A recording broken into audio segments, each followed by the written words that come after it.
Friends, कैसे हैं आप लोग। उम्मीद करती हूँ अच्छे हैं, बढ़िया है। तो आइए आज हम लोग डिस्कस करने वाले हैं कुछ नई चीज़ें जो 2025 में होने वाली जुलाई में सीटेट एग्ज़ाम आने वाली है।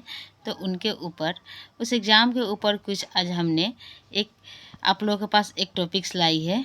उन स्टूडेंट के लिए है जो सीटेट की तैयारी कर रहे हैं फ़िलहाल, और उन लोगों को तो पता है ही, जो हम लोग जो सीडीपी के जो क्लास में जो आते हैं, तो उनका मोस्ट इम्पॉर्टेंट ये टॉपिक एक उनके जीन पियाजे और ले बाइगोत्स्की और जैसे कि ब्रूनर, इन इस प्रकार के मतलब आते हैं राइटर। तो आज हम लोग उनके दाता जो है जीन पियाजे और ले बाइगोत्स्की, तो उनके बारे में मैंने आप लोगों के लिए एक इस तरह से एक नोट डाउन की है। तो आप लोग देखिए और समझने की कोशिश कीजिए। ये जब जीन पियाजे और लेव बाइगोत्स्की है उनके बारे में है। तो जीन पियाजे और लेव बाइगोत्स्की जो है उनकी एक ही वीडियो में आप लोगों को मिलेगी। लेव बाइगोत्स्की की सांस्कृतिक सिद्धांत, उसके बाद ये दोनों ही विद्वानों में बहुत ही खूब सुंदर सिद्धांत का उजागर किया है। तो उम्मीद करती हूँ आप लोगों को ये वीडियो समझने में ज़रूर आएगी। ये वीडियो से आप लोगों को कुछ मदद होगी तो आइए कुछ आप लोगों के लिए मैंने टॉपिक्स यहाँ इकट्ठा किए हैं, तो आप लोगों के साथ शेयर करती हूँ। तो जीन पियाजे और ले बाइगोत्स्की समकालीन थे, फिर भी बाइगोत्स्की के विचार उनकी मृत्यु के काफ़ी समय के बाद तक प्रसिद्ध नहीं हुए थे। यहाँ तक कि बाल विकास पर उनके सिद्धांतों में कुछ समानताएं हैं, लेकिन उनमें महत्वपूर्ण अंतर भी है। लेकिन बाइगोत्स्की का सिद्धांत किस प्रकार की है देखते हैं। जो बाइगोत्स्की का जो सिद्धांत है दोस्तों, वो बहुत ही इम्पॉर्टेंट है, क्योंकि उन्हीं के सिद्धांत के ऊपर एग्ज़ाम में से जो सीटेट के जो एग्ज़ाम है, आप लोग PY अगर क्लियर किए हैं तो आप लोगों को पता होगा, वहाँ से आप लोगों के जो 8 से 10 नंबर यहीं से गिरते हैं। तो मैं चाहती हूँ कि आप लोगों के साथ शेयर करूँ, और कुछ अगर समझ में आ जाए तो यहाँ कोई क्वेश्चन नहीं है, उनकी बस एक डेफिनेशन है, उनका समझ है, जो उनके सिद्धांत है वो किस प्रकार की थी, कैसे थी। तो ये मैं आप लोगों के साथ आज डिस्कस करने वाली हूँ। तो लेव बाइगोत्स्की की कहना है कि सांस्कृतिक मतभेदों का विकास पर नाटकीय प्रभाव पड़ता है। जो इनकी संस्कृति के जो विकास है, तो उस पर किसका प्रभाव पड़ता है, नाटकीय के। जो इस प्रकार से क्वेश्चन देखने से आप लोगों को समझ में आ जाएगी कि नाटकीय होने से ये लेव बाइगोत्स्की की क्वेश्चन है। तो उनके हिसाब से आप लोग का पॉजिटिव वर्ड से आप लोग का टैग वर्ड्स याद कर लेनी है, और वहाँ से आप लोग लगा सकते हैं, क्वेश्चन का आंसर सही कर सकते हैं। और यहाँ जो 2 नंबर पॉइंट्स है उनकी, तो लेव बाइगोत्स्की जी ने दूसरों को अधिक जानकारी देने के महत्व पर बल दिया है, और लेव बाइगोत्स्की जी ने विकास में भाषा की भूमिका पर जोर दिया है। जो भाषा है लेव बाइगोत्स्की के अंदर में आता है, तो आप लोग अच्छे से देखिएगा, समझ में आ जाएगा। लेव बाइगोत्स्की की बहुत सुंदर ही उनकी एक सिद्धांत है। जीन पियाजे का सिद्धांत यह है कि, अब देखिए यहाँ तक जो थी जीन पियाजे की थी, और सॉरी लेव बाइगोत्स्की की यहाँ हम लोग ने जो 3 टॉपिक्स पाए हैं तो वो देखी थी। अब जीन पियाजे यहाँ मतलब जो टॉपिक्स में लाई हूँ, जीन पियाजे बनाम लेव बाइगोत्स्की भी आप लोग कह सकते हैं। तो जीन पियाजे का सिद्धांत यह है कि, यहाँ देखिए अब टॉपिक्स 1 में है, जीन पियाजे का सिद्धांत के अनुसार विकास को पूर्ण निर्धारित चरणों की श्रृंखला में विभाजित करता है। उसके बाद में आप लोगों का ये जो 2 नंबर जो टॉपिक्स है, उनके अनुसार किनको समझा रहे हैं, जीन पियाजे। तो जीन पियाजे के अनुसार सुझाव है कि विकास काफ़ी हद तक सार्वभौमिक है। दोस्तों यहाँ क्या बताए हैं, उन्होंने यहाँ सार्वभौमिक का प्रकट किए हैं। उसके बाद में 3 नंबर जो उनके ऑप्शन है, उनके अनुसार सहकर्मी बातचीत पर ध्यान केंद्रित करता है। तो उनकी जो बातचीत के जो ध्यान जो होता है वो किस पर केंद्रित करता है, उनकी ध्यान केंद्रित पे। पियाजे के अनुसार और भाषा की भूमिका को बड़े पैमाने पर नज़रअंदाज किया जाता है, और जो पियाजे की जो भाषा है, मतलब उनके अनुसार जो भूमिका को बड़े पैमाने से नज़रअंदाज किया जाता है। तो देखिए यहाँ अब लेव बाइगोत्स्की की प्रारंभिक जीवन, जो लेव बाइगोत्स्की का जो प्रारंभिक जीवन है वो किस प्रकार के थे, वो कहाँ के रहने वाले थे, वो क्या था, वो किस प्रकार की होती है, तो हम लोग को समझ में आएगा। लेव बाइगोत्स्की जी का जन्म 17 नवंबर 1896 को पश्चिमी रूसी साम्राज्य के एक शहर ओरसा में हुआ था। उन्होंने 1917 में मैक्सो स्टेट यूनिवर्सिटी से कानून लॉ की उन्होंने डिग्री हासिल की। वाइगोत्स्की ने समाजशास्त्र, भाषा विज्ञान, मनोविज्ञान और दर्शन सहित बहुत सारी विषयों का ज्ञान तथा अध्ययन किया।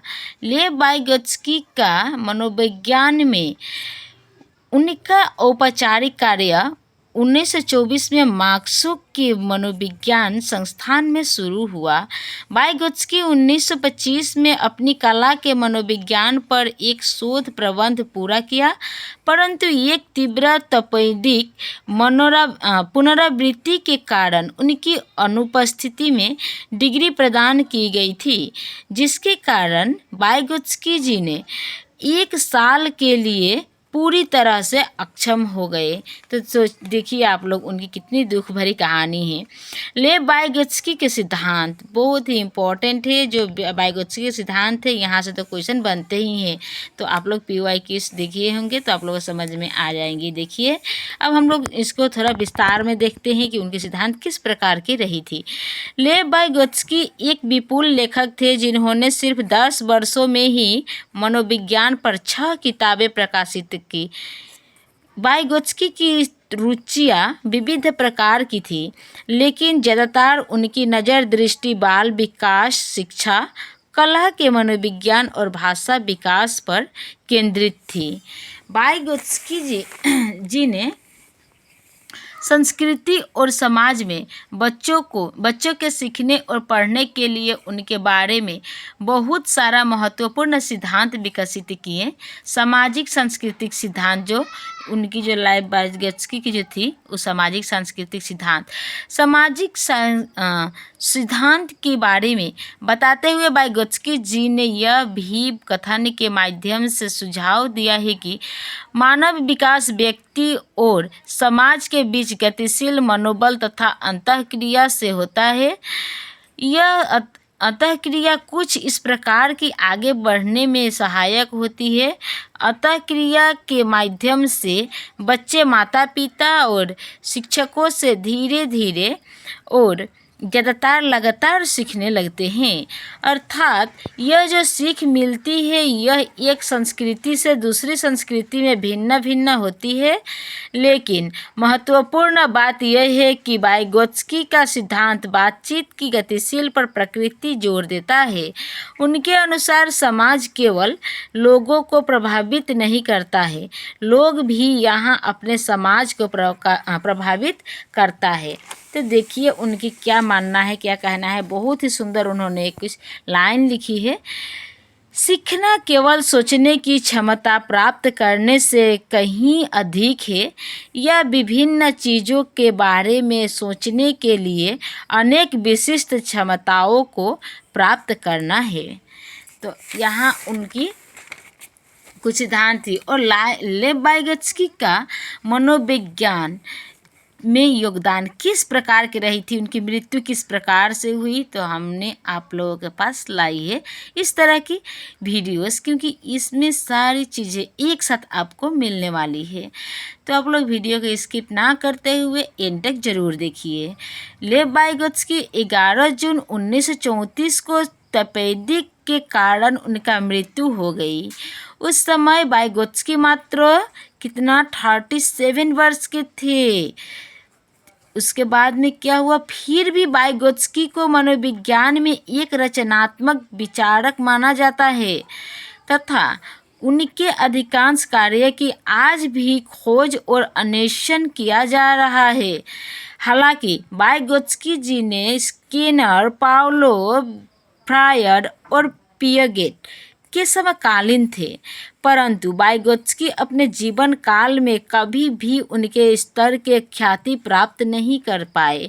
वाइगोत्स्की की काम की आलोचना रूसी कम्युनिस्ट पार्टी ने किया, जिसके कारण वाइगोत्स्की के लेखन को बाकी सभी दुनिया के लिए हद तक अप्राप्य बना दिया। वाइगोत्स्की जी के असामयिक मृत्यु ने भी उनके गुमनामी में और उनके महत्व देने में भरपूर योगदान दिया। तो दोस्तों देखिए,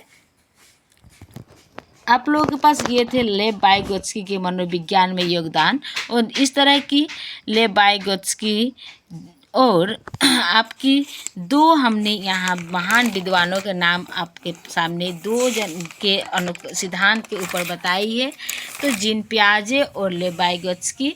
तो ये देख सकते हैं आप लोग। इस तरह से आप लोगों को कुछ इस वीडियो के माध्यम से अगर आप लोगों को कुछ हेल्प हुई है तो आप लोग अपने कमेंट सेक्शन में मुझे बताइएगा और सेशन को लाइक शेयर कीजिएगा। धन्यवाद।